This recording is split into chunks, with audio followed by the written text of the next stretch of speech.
त्याच्याशी जे हाणामारीचे जे प्रकरण होतात ते आपल्या संपूर्णपणे अवॉइड होऊ शकतात. आज मला सांगा, लाईफ स्टाफने जर विचार केला की अरे आपल्याला आज रिकव्हरी करायचं नाही तर किती आनंदाचा दिवस जाईल तुमचा, जाईल की नाही?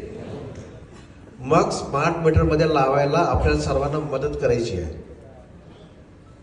मदत म्हणजे जी कुठली एजन्सी येईल त्याला कंझ्युमरचं घर दाखवण्याचे, त्याच्या काही लोकल अडचणी राहतील ते तुम्हाला सॉर्ट आउट करून द्यायची आहे. त्याच्यामुळे जी कुठली एजन्सी, प्रत्येक ठिकाणी वेगवेगळ्या एजन्सीज आहेत, त्याला आपल्या फुल स्विंगमध्ये किंवा पूर्ण मदत करायची आहे, पूर्ण bottom of the heart.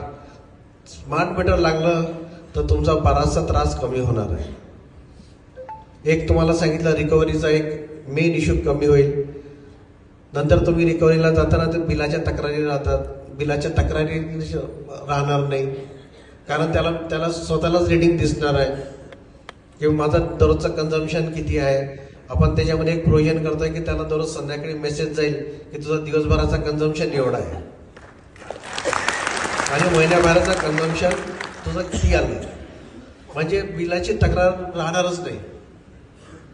Main अडचणी ज्या तुमच्या आहेत, बिलाच्या तक्रारीवाला विषय राहतो, रिकव्हरीवाला विषय आहे. ह्या दोन्ही जर विषय तुमचे सॉर्ट आउट झाले तर किती फायदा आहे आपला. आणि ग्राहकाला सुद्धा किती, ग्राहकाचाही फायदा आहे याच्यामध्ये. ग्राहकाला सुद्धा आता आज तुम्ही त्याच्याकडे जाता, तो म्हणतो की मी 1000 रुपयाच्या खाली पैसे घेणार नाही, त्याच्यामध्ये 2000 रुपयाच्या खाली पैसे घेणार नाही त्या बिलाच्या हिशोबाने. त्याच्यामध्ये अशी एक प्रोव्हिजन राहणार आहे की तो टॉपअप करताना तो त्याचा वापर पाहून टॉपअप करू शकतो. समजा कोणी एखादा गरीब माणूस आहे, त्याला वाटलं की आज माझ्याकडे 1000 रुपये नाही आहे, तो 100 रुपये किंवा 200 रुपये काढून तो टॉपअप करू शकतो. माझे 2-4 दिवस निघतात, पुढचं पुढे बघू.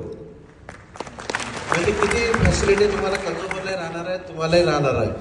त्याच्यामुळे स्मार्ट मीटरच्या कामामध्ये सर्वांनी आपल्याला मदत करायची आहे आणि ते काम